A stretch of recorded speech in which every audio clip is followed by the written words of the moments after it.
Life is like a hot coffee. Sa umpisa, sobrang init. Parang hindi mo kayang hawakan. Masyadong mabigat, masyadong masakit, at parang gusto mo na lang bumitaw. Kapag minadali mo, mapapasok ka. Kapag pinilit mo, masasaktan ka.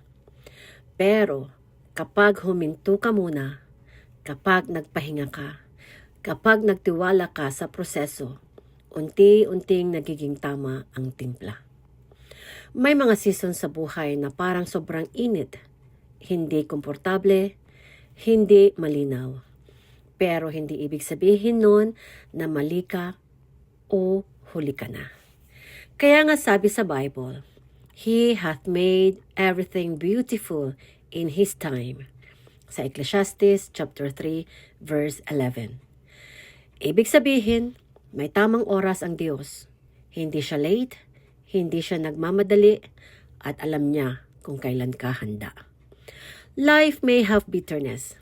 May pait, may luha, may paghihintay. Pero minsan, yung pait na yun ang nagbibigay ng lalim sa lasa ng buhay. So if today feels too hot, don't give up.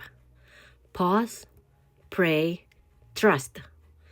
Darating ang moment na masasabi mo, this is worth the wait.